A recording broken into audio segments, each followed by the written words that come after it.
یکم محرم الحرام، یکم محرم الحرام، جنت کی خوشخبریاں۔ اور یہ ان کا خاندان ایسا خاندان تھا کہ یہ وہ واحد خاندان ہے جس خاندان کے 2 لوگ جنتی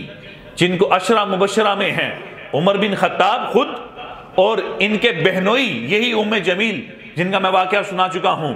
عمر بن خطاب اور حضرت سعید بن زید، یہ 2 لوگ ایک ہی خاندان کے عشرہ مبشرہ کے اندر کہ جن کو اللہ کے نبی نے دنیا کے اندر ہی جنتی ہونے کی بشارت سنائی تھی۔ ابو بکر فی الجنہ، عمر فی الجنہ، عثمان فی الجنہ، علی فی الجنہ، طلحہ بن زبیر فی الجنہ، سعد بن ابی وقاص فی الجنہ، سعید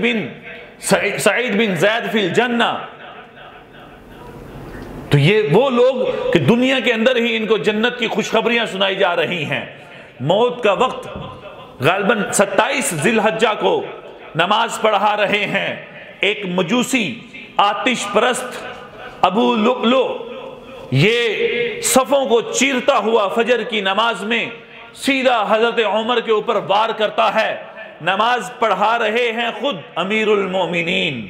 کہ نماز پڑھانے کے دوران اس مجوسی نے حضرت عمر کے اوپر حملہ کیا اور 15 وار کیے اس نے حضرت عمر کے اوپر، جس سے شدید زخمی ہوئے۔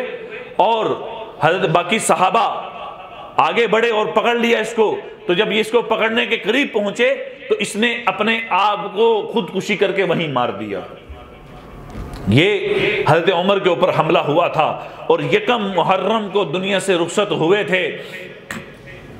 یکم محرم کو اس دنیا کو الوداع کہا تھا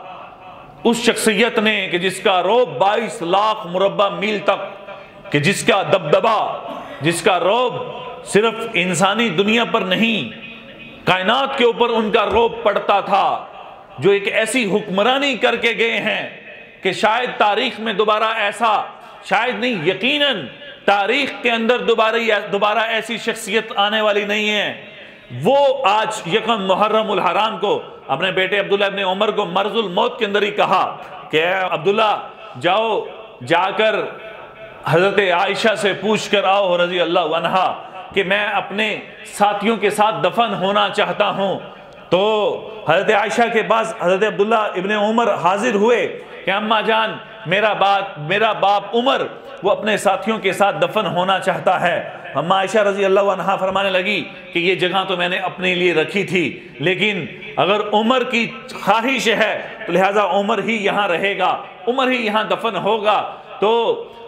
بیٹے نے آ کر بتایا، حضرت عائشہ نے اجازت دے دی ہے۔ تو کہنے لگے کہ ہو سکتا ہے میں ابھی زندہ ہوں، میری حیا کے اندر اجازت دی ہو، میں اگر مر گیا میری میت کو عائشہ کے گھر کے سامنے روک دینا اور پوچھنا، اگر اجازت ملے تو ٹھیک، وگرنہ مجھے مسلمانوں کے قبرستان جنت البقیع کے اندر دفن کر دینا۔ انتقال ہونے لگا تو عبداللہ ابن عمر کے گود میں سر تھا، زمین کے اوپر سر رکھا اور کہنے لگے ویل لک یا عمر ان لم یغفر ربک، کہ اے عمر، یہ کون کہہ رہا ہے کہ عمر فی الجنہ، لو کان بعدی نبی لکان عمر، یہ کون کہہ رہے ہیں کہ جن کو جنت کی خوشخبریاں، جن کے محلات حضور جنت کے اندر دنیا کے اندر رہتے ہوئے دیکھ رہے ہیں، یہ وہ کہہ رہا ویل لک یا عمر ان لم یغفر ربک، کہ اے عمر اگر تیرے رب نے تجھے معاف نہ کیا تو تو ہلاک ہے۔ تو رونا شروع کر دیا۔ تو حضرت علی رضی اللہ تعالیٰ عنہ کھڑے تھے اور کہنے لگے کہ اے عمر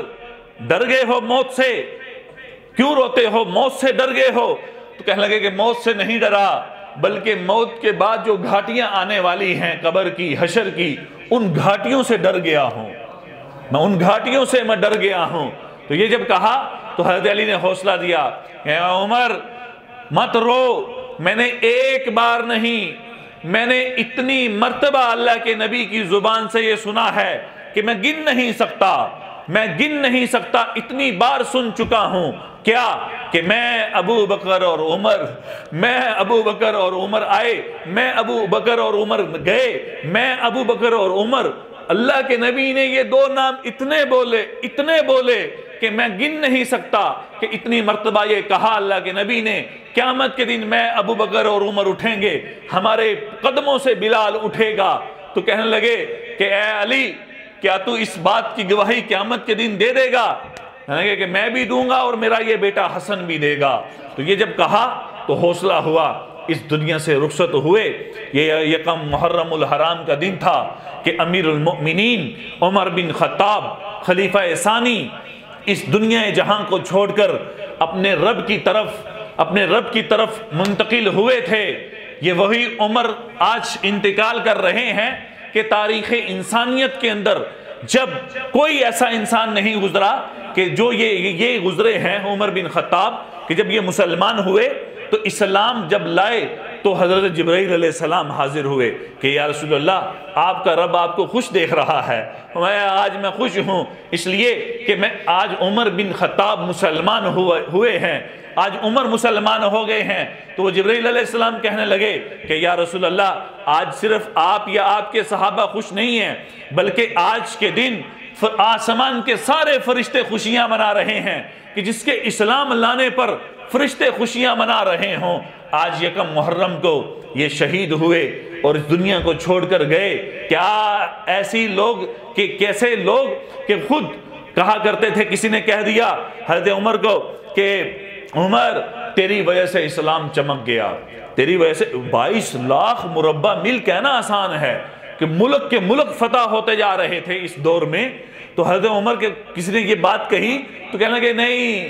عمر کی وجہ سے اسلام نہیں بلکہ اسلام کی وجہ سے عمر چمک گیا۔ وہ ایک آدمی کو کوڑا مار دیا تھا تو اپنے آپ کو ملامت کی کہ عمر آج کوئی انصاف مانگنے کے لیے تیرے پاس آتا ہے اور تو کہتا ہے کہ میرے پاس وقت نہیں۔ وہ وقت یاد کر، تجھے تو اونٹ چرانا نہیں آتے تھے، تجھے تو اونٹوں کو چرانا نہیں آتا تھا، آج تو مسلمانوں کا امیر بنا ہے اور ان کے حقوق ادا نہیں کر سکتا۔ تو اپنے آپ کو ایسے اپنے آپ کو سمجھانا۔ کیا وہ جملہ تھا اِنَّا كُنَّا أَذَلَّ النَّاسِ، یہ امیر المومنین کا جملہ، اِنَّا كُنَّا أَذَلَّ النَّاسِ، ہم لوگوں میں ذلیل ترین لوگ تھے، فَأَعَزَّنَّ اللَّهُ بِالْإِسْلَامِ، ہمیں عزت بخشی تو اسلام کے ذریعے اللہ نے عزت بخشی، ہم عزت دار ہوئے تو اسلام کی وجہ سے ہوئے ہیں۔